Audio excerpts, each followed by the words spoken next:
Welcome to Women of the Military Podcast. I'm so excited to have Zarina here. She is a fellow podcast host. She's starting a new podcast, and I'm excited for her because I got to talk to her as she was working on it, and now I get to hear her story. So thanks so much for being here. Thank you, Amanda. I'm so excited and honored that I'm able to be a guest on your podcast. So thanks a lot. So let's start with, why did you decide to join the Marine Corps? So I basically out of convenience. So I immigrated. My family immigrated to the U.S. back in 2002, and I graduated high school. College was kind of expensive because at that time I was still an international student. So I knew I needed to do something different. I spoke to an Army recruiter. I basically talked to everyone. The Air Force had a year waiting list. That's where I wanted to go. I talked to the Navy, and the Marine Corps recruiter just kind of convinced me, and I shipped a few months later. So you were thinking about Air Force, but they had a weird year-long wait list. That's a long time to wait. Right. Yeah. Yeah, for sure. And I had high enough scores too. So, the recruiter never really called me back. I kept checking on him. So understandable, but I'm happy with my decision. Yeah. So it worked out for the best. And what was it about the Marine Corps, because that's very different than the Air Force, that kind of drew you in? So I think the recruiter was just very blunt. He told me, it's going to be tough. And I think everyone else was trying to convince me. Well, besides the Air Force, the Army was trying to convince me and sell me. And the Marine recruiter was just straight up. And he said, hey, it's going to be tough. But, when you earn the title Marine, it's going to be very fulfilling. And when you earned that title, was it? Absolutely, yes.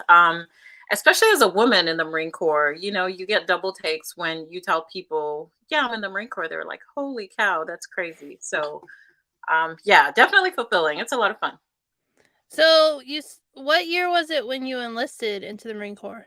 So I went to boot camp in, December 2007. I got injured, so I didn't graduate until that summer, about May. So I was in boot camp for about 5 or 6 months, and graduated in May. Ended up going to my MOS school and then heading to my first duty station, which was Camp Fuji, Japan. Oh, wow. Well, we'll get to Japan in a little bit, but first I want to talk about what that experience was like. You said you got injured, so you kind of got on what recovery status, and then eventually were able to finish. So what was that like? So back then, I don't know if it's the same today. The platoon was called Female Readiness Platoon. So once you were injured, you went to a rehabilitation platoon where you had time to heal, to attend all your doctor's appointments. And then once you were cleared, you had like a step up plan to start running. So it's not like, well, when I was injured, you're kind of sitting around. They send you out to do different things around the base. I worked at dental for a while, just checking in other recruits. But once I was able to start working out gradually, you go from a walk to a running plan. And then once you're able to run 3 miles, then that's how you pass your 3 mile test, and then you go back to your training platoon. Okay. So while you were in that casual status, you were working at different places that needed people around the base, and then also working on your fitness and healing. Right, right. That's an interesting experience because you kind of got a taste of being in the Marine Corps in a different way, and then you went back to basic training. So that's kind of interesting. Right. Yeah. It was. I guess I worked a little bit independently, so it was just me. There was another male drill instructor that was like my supervisor, so I would just check recruits in and out. I would go there first thing in the morning, and then leave at dinner time. Yeah, that's really interesting. So you did that, and then you went back in. And what was finishing up basic training or boot camp? So it was I got injured right before, I think it was training day 60. And then the Marine Corps, the Crucible is the final evolution of becoming a Marine. You go through the Crucible, and once you're done with that exercise, you're a Marine. So I got dropped 2 days before we stepped out for the Crucible. So I was right at the end. It was really devastating, but I was injured. So jumping in, I knew I only had 2 weeks until graduation. So yeah, it was pretty simple. I was already, accustomed to everything. It's not like I was starting at the beginning. Right. Did you feel like connected? Because it seems like the rest of the people, when you jump back in, had been together for, all that time for that 6 weeks. And then you jumped in. Was it like an easy transition to go through the end of your training, not having been part of the same training with the recruits? Like you had gone through it, but at a different time. Right. So it was pretty easy to jump in the platoon. There was actually another Marine who, well, Marine now, who her and I were injured, and we got placed in the same platoon at the same time. So I had her, but it was pretty easy to jump right into the platoon. That's good. And was it segregated males and females, or were you guys integrated together? So we were an all-female platoon. Okay. Yeah. Because the Marine Corps they're working on that now, right?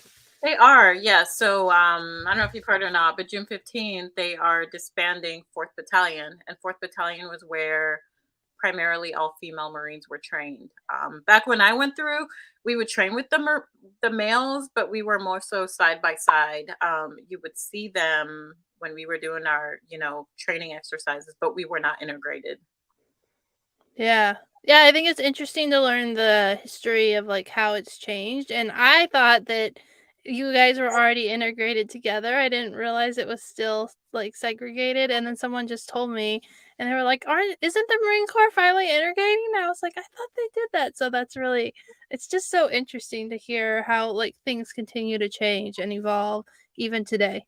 Right, for sure. And like you said, we've been integrating since about 2014. So I think this is the last thing, right? 4th Battalion was known as all females. So with the disbanding, it just shows like we're fully integrated.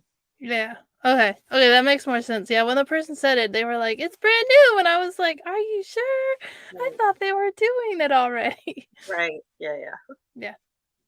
But it's good to take your time and, make sure there's no, problems and they have to go back. They wouldn't want to shut it down and then have to reopen it. So it sounds like the integration, it took a lot of time, but they probably had lots of steps they needed to go through to get to where they are today. Right. So you graduated and then you went to the Marine Corps calls it not AIT or tech school. What do you call So we call it MOS school. MOS school? Right. So I went to Camp Johnson in North Carolina. So I was shipped from boot camp from Georgia. So graduated, went to Camp Johnson in South North Carolina. I was there for about 8 weeks, 8 or 10 weeks. Then I received orders to my first duty station. So I'm an administrator by trade. So that's what I do. Okay. And then you said you went to Japan for your first assignment. I Right? did. Camp Yeah. Fuji, Japan. About 2 hours away from Tokyo. So it was a good time. My brother happened to be stationed there as well. So I had family there and we had a lot of fun traveling. That's really cool. Yeah. And where are you from? You said you immigrated to the United States in 2002. So what country did you come from? So I came from Zambia. It's a Central African country, landlocked. Yeah. So yeah. Yeah, so what was the difference? Like, I mean, it must have been a culture shock to come from Africa to the United States and then from United States to Japan. Like, that's a lot of different cultures. Right. So coming from Africa, my family back home was considered wealthy, right? And I didn't realize it when I came to America. So we had a driver, we had a chef, we had, someone to do our laundry, we had a maid. So when we came to America, it was my mom and my brother and sisters. There's four of us. We came to a one-bedroom apartment, right? My mom talks about the American dream and you're going to be successful. And I'm over here like, what American dream? Because we had a really great life and we didn't realize it. But as we graduated high school, we saw just the opportunities that were available to us here. Back home is really slower paced. People take time to, sit down and have a meal with family. America is very hustle culture is how I say. It's always go, go, go, make your money, don't stop. So that was a big difference. Yeah. Yeah, I think it's something that Americans are trying to overcome. Like, there's always this push to like do more, be more, and instead, like, I'm trying to focus on like being satisfied with where I am today and not like always feel that I have to do more, because there is this like intense pressure to like do more, and it's never good enough. And I I think that you can always be chasing, you can always do more things. You can always push yourself to go farther, and like when is it going to be enough? Instead, we should stop, celebrate what we've accomplished, and if we want to move forward, we can, but you can also stay exactly where you are, and you don't have to follow someone else's dream. You can just follow your own dream. Exactly. And just be happy with where you are and enjoy the experience of, there's nothing wrong with wanting to be better, but enjoying the journey along the way is important. Yeah. So then you had been in the American culture and then you went to Japan. What is Japanese culture like compared to America? Japan was amazing. Japanese people are very respectful of other people's space. And it just really hit me. We were on the train going from Camp Fuji to Tokyo, and it was dead silent. Everyone has their headphones in, or people have books. And as soon as you get off the train, it gets loud again. So anytime you're in a confined space, people are just quiet. And I really, really like that about Japanese culture. I remember I was in Gotemba, but I remember going up to Kyoto to see one of the temples, and there was a bunch of children that like ran up to me and grabbed me, and they took me to this little old lady, and she was like touching my skin, my hair. She had never seen a black person before, and I'm 5'10", I'm pretty tall, so that was a pretty really cool experience. I'm like, holy cow! Like, do I just sit here and not move? But it was really interesting. They were really nice. That's really cool. Yeah, it sounds like you got to do a lot and see a lot, and you had your brother there, so you had like someone that you could travel around with, and just a cool experience. And how long were you there? So I was only there for a year. It's a year unaccompanied tour for Marines. Okay. And then is there anything that happened while you were there besides like traveling and getting to learn your job that you want to talk about before we dive into where you went next? So not really. I didn't meet my husband there. We just became really good friends. We got married later on, but that's initially where I met him. Okay. And then I'm guessing you guys didn't get there at the same time. So like did you get there first or he was already there? Like how did that all work? So he was already there, and him and my brother were friends, and him and my roommate were best friends. So I would see him all the time. We would hang out in groups, but we never really started talking or got serious until closer to him leaving, and then we just kept talking. And when I came back to the States, that's when we kind of got serious. Okay. Okay. That's cool. And so when you left Japan, where did you go? So I went to Fort Lee, Virginia, small, what is it, the quartermaster school there, as the admin clerk. So I was there for another year. I've moved around a lot in the Marine Corps, but that duty station was very plain Jane. There was not a lot to do in Fort Lee, right side of Petersburg. I would spend a lot of time in Quantico, which was about 2.5, 3 hours away. My brother was stationed in Quantico, so we spent a lot of time together when I was That in makes a lot Virginia. of sense. Yeah. You were in like the middle of nowhere, Virginia. Right. Where Yes. Quantico is pretty close to DC and there's lots of stuff to do around there. Right. Yeah. That makes a lot of sense. Yeah. And so you were only there for a year and then it was time to move. Where did you go next? So we went to Camp Pendleton. So while I came back to the States, we got married. My husband and I got married in November. So he was stationed in California and I was stationed in Virginia. We got married, and then I put in a request to establish a joint household. So after a year, I went to Camp Pendleton where he was stationed. Okay. So you got to go to California and be with him, which is Yes. always nice. Yes. Kind of tough when you're younger in the Marine Corps, but or in the military in general. But yeah, we were lucky that we were able Yeah. to station together. Yeah. Yeah, I think people don't understand that like if you're dual military, getting stationed together is a gift, and like it's not something that always happens, and there's always often a lot of work done either by the member or their leadership to make it all happen. Like there's paperwork you have to file and there's different things and your career fields have to line up. It is really complicated to get stationed together and stuff. Absolutely. Yeah, and even when you are stationed together, there's a lot of, deployments, TAD. So you may Mm-hmm. live in the same place, but you're constantly gone, as you probably know, right? You're Yeah. in the state, but you're still gone a lot. Yes. Yeah, my husband and I were like rotating doors. Like we lived in the same house, but we never saw each other because like he would leave and then I would leave, and then we'd be like, "High five! Let's see you later." Exactly. So, how long were you in Camp Pendleton? So I was there, let's see, we were there for a year and a half. We got there in December 2010 and we left in July of 12, and then we came to North Carolina. Yeah, we came to North Carolina and a lot happened. I deployed, we had a baby. Yeah, North Carolina was busy. Okay, so let's talk about your deployment. Where did you go? You were doing admin stuff, so I was gonna say, what were you doing? Were you doing admin stuff? I was, yes, yes. So I had my son in September of 2012, and then I Okay. deployed in July of 2013. And looking back now, I didn't really have to deploy, but it was a time where there was another Marine.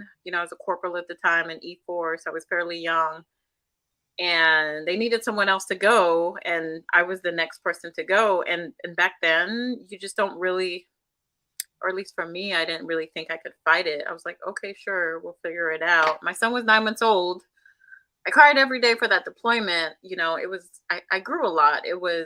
I learned a lot. I had really great leadership. But looking back now, I wish I would have just said, you know what? I don't need to deploy. I have a little baby at home. Yeah, that's before the laws changed because I had my son in 2013, and one of the like major decision point factors was that at the time the Air Force rule was 6 months after you gave birth, you had to be ready to deploy, and there was a really high likelihood that I would deploy. Now they've changed that, and all the branches it's a year at home. Um and so that like yeah, I think it's so hard for moms to have to leave. I think it's hard for any parent to have to leave, but especially if you're like a mom, it's even harder, especially if you're breastfeeding. That makes it really challenging because a lot of people want to breastfeed for up to a year, and like you have to cut that short.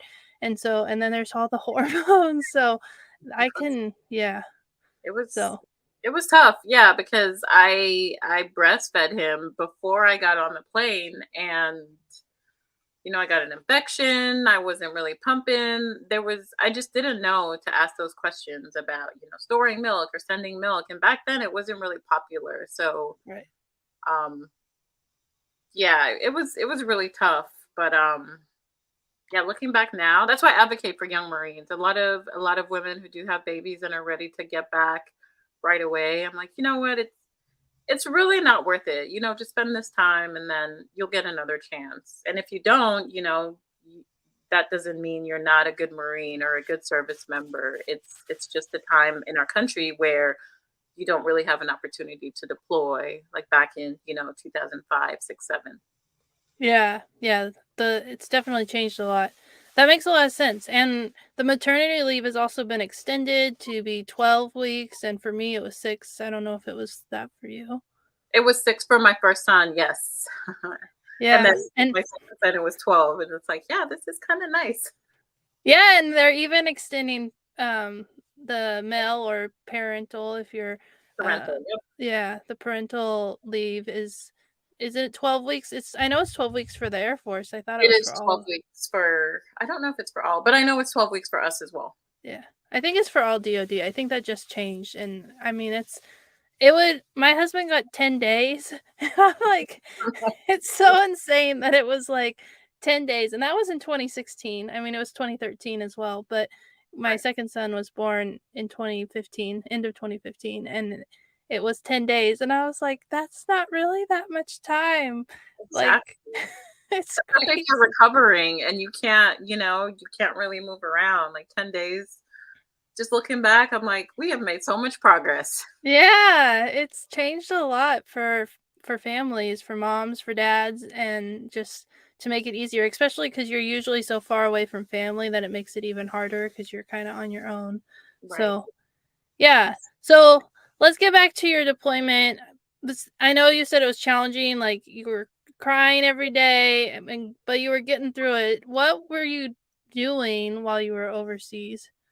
So I'm an administrator, so we were responsible for making sure all the Marines on deck got paid, accountability anytime people deployed, if anyone got injured, PCRs.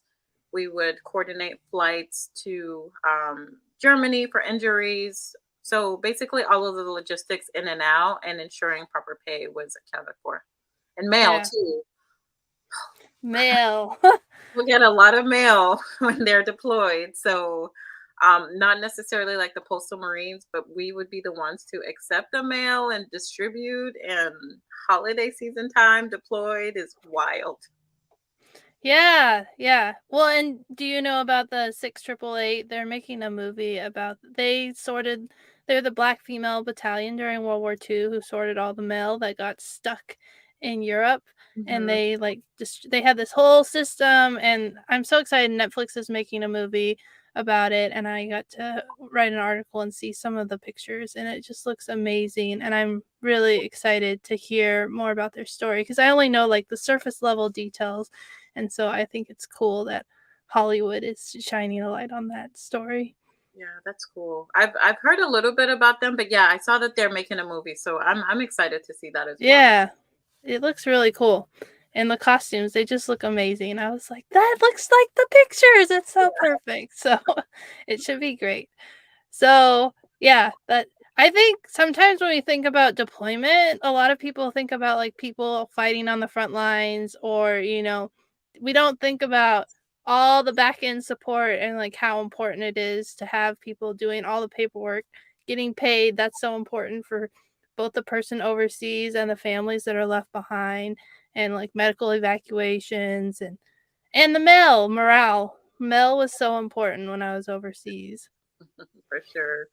Yeah, we don't really give a lot of, well, I'm not going to say give a lot of credit. I think when people think of a deployment setting, they do just think of high tempo, shooting guns or paving roads. But the support staff, we worked really, really hard, especially that first month. Like we would go in at 4 in the morning and sometimes not leave till 10, 11 o'clock at night just to make sure everyone was accounted for and paid for properly. So yeah, it's an important job that support personnel do out there. Yeah, for sure. So when you came home from your deployment, how long were you gone? I was gone for 7 months. Okay. So your son had turned 1 and he probably Yes. wasn't the same little baby that you left behind. So what was that transition like?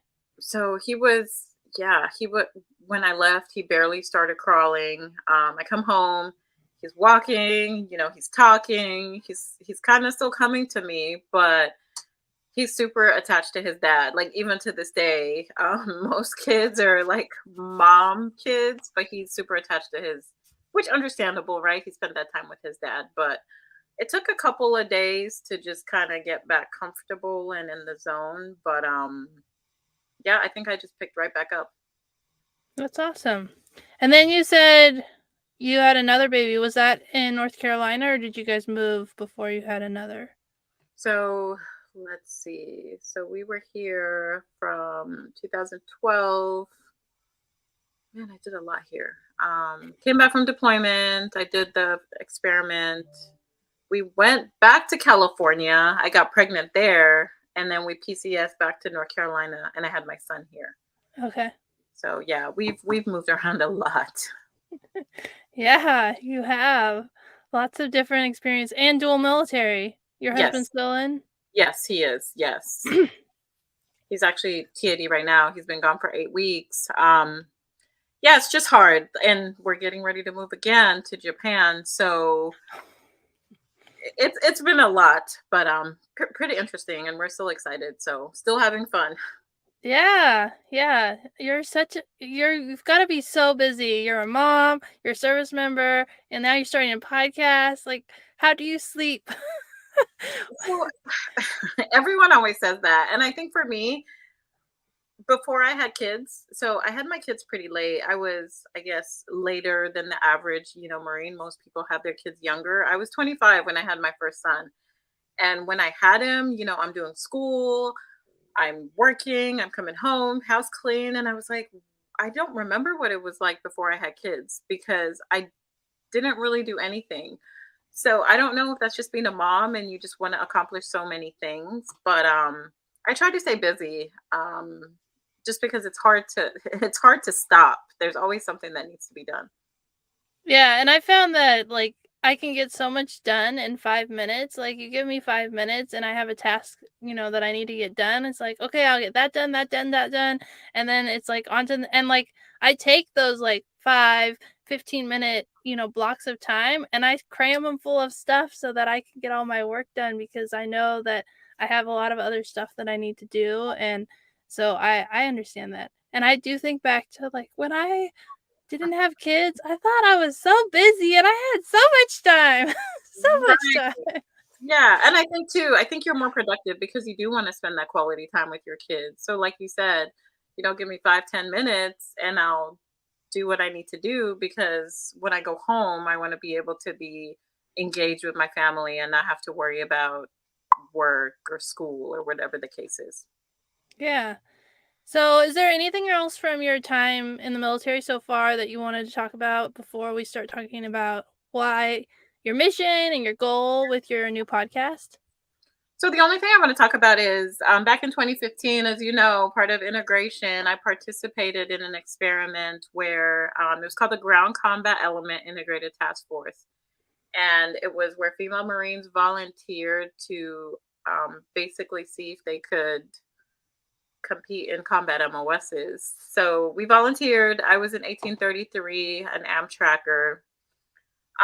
Probably the best and the worst time I've had in the Marine Corps, just because we're part of history. We kind of paved the way. We showed that we could do that MOS, and the worst just because a lot of people wanted to see us fail. So that's something that a lot of people still don't know about to this day. But it makes me proud when I go down to the ramp and I see little young Marines who are in the MOS, female Marines specifically, and I'm like, holy cow! Like, that experiment that I did kind of paved the way for them to be here. So it's pretty cool to see that.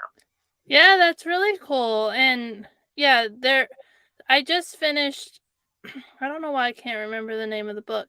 I finished Eileen Bjorkman's book and I don't have a clue what the title is, but it's about how women broke into being combat pilots and it's all the history of how like the opposition against women serving as fighter pilots and being in combat aircraft and how the law was finally changed. And it was interesting because while I was reading it, they kept saying, oh, we did a study, and they kept asking for studies. And you know what? Every study said women can be fighter pilots, women can serve in combat. And then it made so much more sense, like why they did study after study after study and had women serving in combat overseas. And they were like, we still need a study. And I'm like, why do you need studies? And all of a sudden I'm reading this book and learning about the history of like how women became fighter pilots. And I was like, oh, this makes so much sense because they did the same thing when women went into combat roles. And so it kind of made me feel a little bit better, but I feel the same way as you do. There's not enough information out there. There's not enough people who know that women can even serve in combat roles, that why the law was changed. It wasn't just some crazy idea the military had. So I think that's really cool that you got to be a part of it and that you get to see the next generation of women serving in that role. So that's really cool. Yeah, it's pretty awesome. Yeah.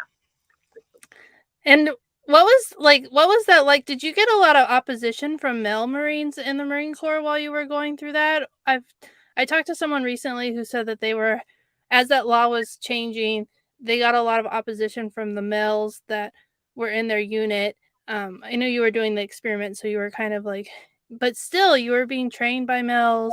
Like, was this like, let's get you through it, or is it let's show people that it can't be done?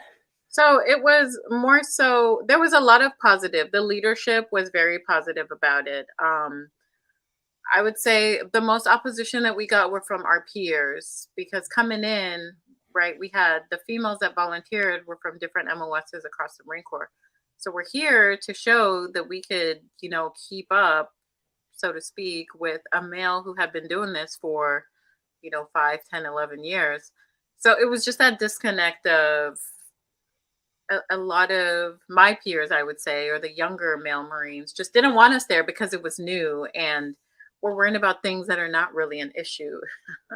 It's, oh, they're women, their, sexual harassment is going to go out. And it's like, no, no, we have our own families and a lot of us are married and are in relationships. Like, we're here to do a mission. We're not, here for anything else. Like, we're Marines. So but leadership was absolutely amazing, from the CEO to all the senior leadership. They were absolutely amazing and supportive.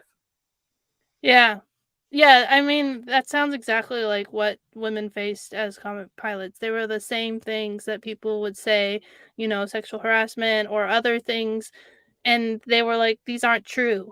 And Right. and they continually had to fight to make that change happen. And so it kind of makes me want to write a book on like women becoming combat MOSs, or find someone who wants to write a book about that, because I think it would be so fascinating to hear all the stories, because there's so many women who stepped up, sometimes not even knowing it, and made it so that women could serve in those roles.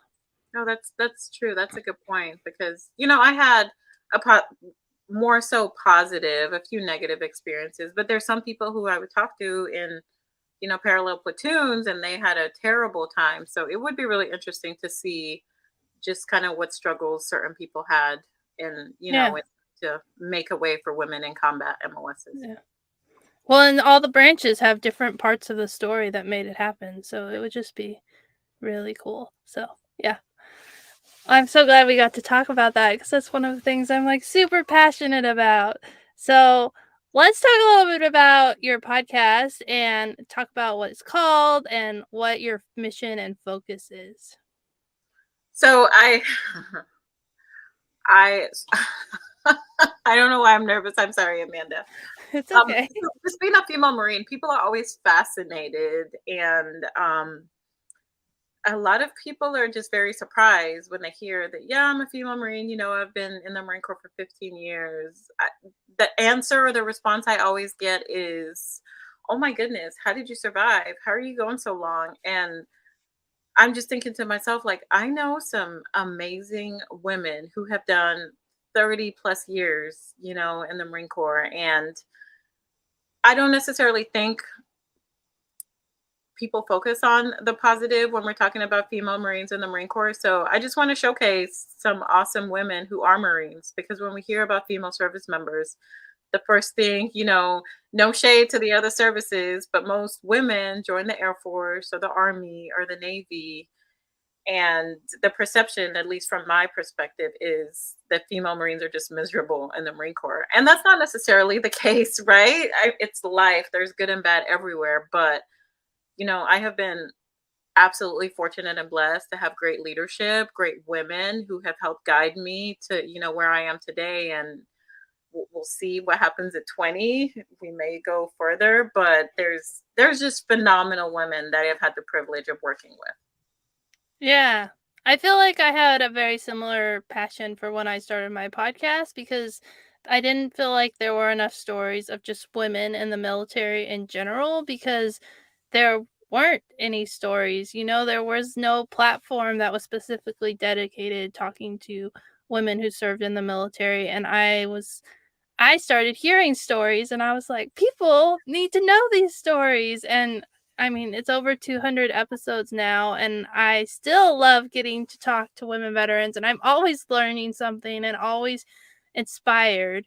And so I think that's really cool that you're starting a podcast, because I love when I get to talk to Marines. I don't have very many on the podcast, but there's not very many. You guys are very Exactly. small. So, Exactly. Yeah, yeah, yeah. So it's, I'm yeah, I mean, you're very inspiring, Amanda. And listening to your podcast, it's like, there's a lot of military women, and you always hear, like I said, it's always, the Air Force or the Army, but it's like, yeah, like you said, you don't hear from very many Marines. Oh, I'm sorry. My son came in. No worries. Real life, real life. He's like, Mom. But yeah, and I've been inspired by, Theresa Carpenter. She's another fabulous lady who's doing amazing things, Lieutenant Hall. I just love seeing women put in a positive light in the military. Yeah. Yeah, Teresa was on the podcast and I love watching her on LinkedIn. She's like always inspiring me with everything that she's posting. She's in England right now, so she keeps posting about like the coronation and like all the things happening in England, which is really cool. And yeah, and I think the people that I've met on the podcast who have become friends or LinkedIn connections that I'm connected with and I can reach out to help and get support is just what makes podcasting so special and why I continue to do it because I just love getting to meet all of you amazing ladies and become friends with you and see you at conferences and just having our paths connected. And so I'm really glad that we got to talk today. And I always like to end the interview with what advice would you give to a young woman who's considering joining the military? So I would say it's great to get advice from other people, but your experience is going to be different. Specifically, I'm talking about the Marine Corps because I think a lot of people deter women from the Marine Corps because, it's such a small percentage of women, but their experience is not your experience. So, you could learn from someone else's experience, but you have to, if you really want to do something, you just have to go in there, take the good and the bad and make a decision for yourself.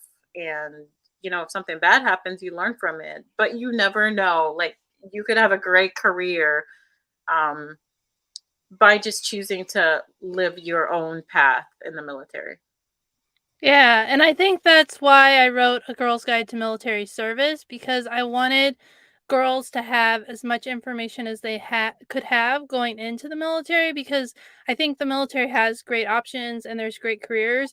But sometimes if you don't have all the information up front, you can make a decision that's not the best decision for you or just not be aware of like, you when you talked about how you didn't really advocate for yourself when you had a newborn and you didn't know, you were just like, well, I guess it's my turn. And there's resources out there that can help you and other women. And so I feel like the more information you have up front, the better off you'll be. So thank you so much for being a guest on the podcast. I really appreciate your time. And I'll put a link to your podcast in the show notes so people can find it.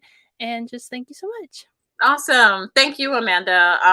Yeah, I love what you're doing. So continue to do amazing things. And thank you for having me